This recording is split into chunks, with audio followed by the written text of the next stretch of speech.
안녕하세요 시청자 여러분, 애드링튜브의 안재영입니다. 오늘은 저번에 만들었던 카빙 반지의 매몰 과정을 다뤄볼 건데요. 카빙과 금속 세공은 왁스를 첨가하거나 댐을 하는 등의 수정과 보완이 어렵지 않지만 매몰 과정은 수정이 불가능하기 때문에 한 번에 완벽하게 하는 수밖에 없습니다. 따라서 몇 가지 유의사항만 잘 지키면 매몰 과정에서 실패는 일어나지 않고요. 본편에서는 여러분이 궁금하셨을 내용에 대해서 간략히 매몰 과정을 소개해드리는 영상이라서 자세한 매몰 상식이나 주조 상식은 다루지 않을 예정입니다. 그러니 추가로 궁금하신 사항이 있으시다면 댓글창에 남겨주시면 제가 상세히 답변을 드리도록 하겠습니다. 구독과 좋아요 눌러주시면서 매몰 과정 속으로 들어가 볼까요? 먼저 매몰을 할 때는 준비물이 필요해요. 준비물은 크게 왁스와 크루시블 포머러는 원추대, 그리고 깡이라고 보통 부르는 그런 링이 필요합니다. 메탈 링이 필요한데 먼저 왁스부터 소개를 해드리자면은 이렇게 게이지 왁스라고 저희는 부르는데요. 이 게이지 왁스가 필요합니다.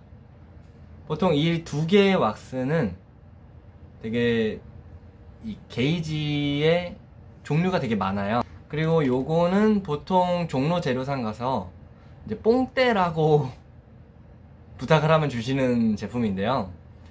이 왁스의 경우에는 뭔가를 만들 때 쓴다기보다는 이런 주입로를, 은이 들어갈 수 있는 주입로를 확보하는데 쓰입니다. 그러면 원추대와 깡을 한번 보여드릴게요.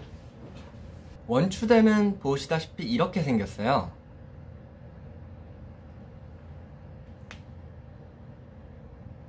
근데 이거를 사용하는 이유는 요 깡에 링이라고 부를게요. 이 링에 이렇게 장착을 해서 이렇게 장착을 하고 여기다 석고를 붓게 돼서 굳히게 되면은 이 부분이 나중에 보시면 알겠지만 이 부분이 요런 음영이 새겨지게 됩니다.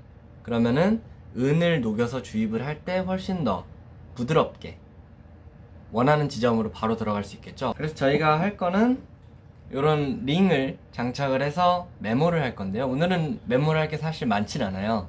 한 3개밖에 안 되기 때문에 그 제품을 어떻게 매몰을 하는지 보여드리도록 하겠습니다.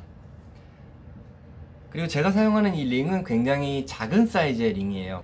저는 제 퍼니스, 소환로가 크지 않기 때문에 이런 소형 링을 사용을 합니다. 이런 왁스는 스프루 왁스라고 저희는 불러요. 혹은 게이지 왁스라고도 합니다. 그래서 이 왁스의 특징이 각각 다 달라요.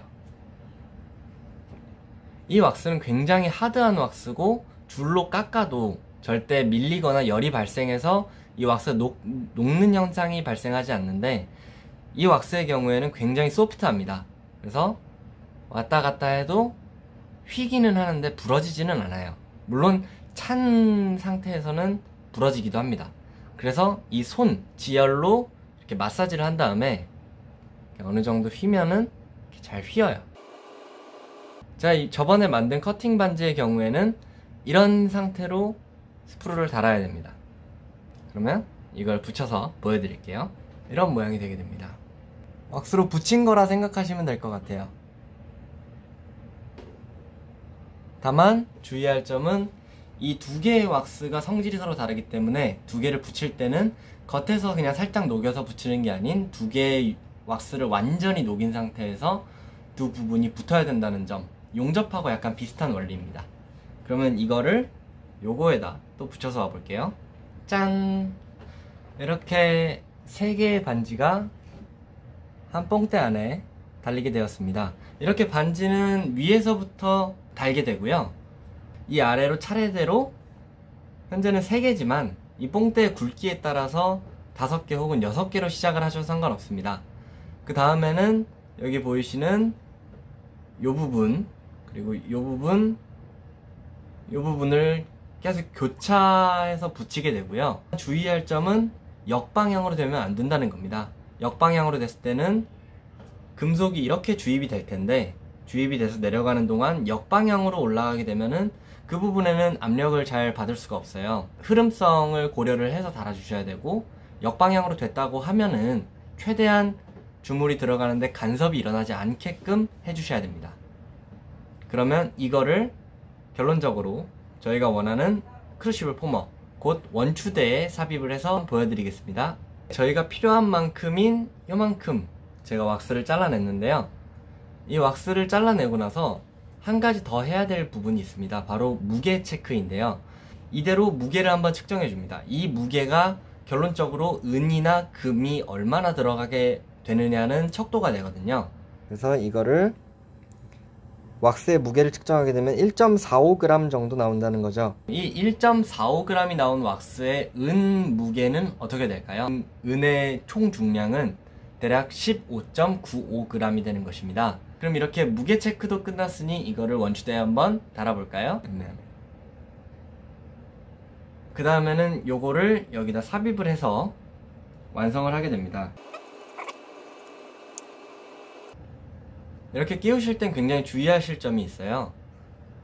이 주의할 점은 어떤 거냐면은 요 내부를 봤을 때 이 벽면이랑 왁스가 반드시 떨어져야 된다는 점입니다.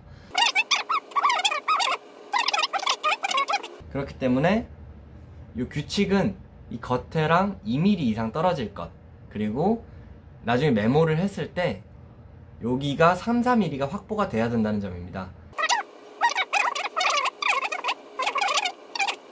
그래서 이렇게 준비가 되었다면은 석고로 메모를 하는지 한번 보시도록 할게요. 지금 저는 메몰실에 와 있고요. 이 메모를 할 개체와 준비물은 테이프가 필요합니다. 이 테이프를 이 메몰 링에 감아서 이 안에다가 이 석고를 부어주게 되면은 메몰이 되게 되는 겁니다. 네, 이렇게 테이프로 한번 말아주게 됐는데요. 이제 여기다가 석고를 부어주면 되는데, 부어줄 때 두 가지는 진동으로 완벽하게 스며들게 할 것, 그리고 진공 컴프레셔로 이 안에 있는 기포를 모두 뺄 것입니다. 러버볼 안에 이렇게 메몰제를 담아서 이거를 이제 반죽을 하고 그 다음에 탈포 과정을 거치고 링에다가 붓게 됩니다. 네, 반죽은 이렇게 묽다 싶을 정도로 반죽이 돼야 되고요. 이 안에 링으로 들어가면서 수분을 많이 빼앗겨서 반죽이 질어지게 돼. 걸쭉해진다 그러나? 반죽이 걸쭉해지게 돼요. 그렇기 때문에 조금 묽다 싶을 정도로 반죽을 해주셔야 됩니다. 그 다음에는 지금 베큐um 게이지가 올라가면서 이 안에 있는, 이 기계 안에 있는 공기가 빠져나가는 상황이에요. 안에 있던 기포가 뽀글뽀글 올라오는 게 보이시죠? 지금 제가 반죽을 하면서 이 반죽 안에 있던 기포가 전부 탈포가 되는 과정입니다. 이 탈포가 어느 정도 되는지 짐작을 하는 방법은 기포가 아닌 퍽퍽 터지는 듯한 그런 폭발이 생길 때 멈춰주시면 되겠습니다.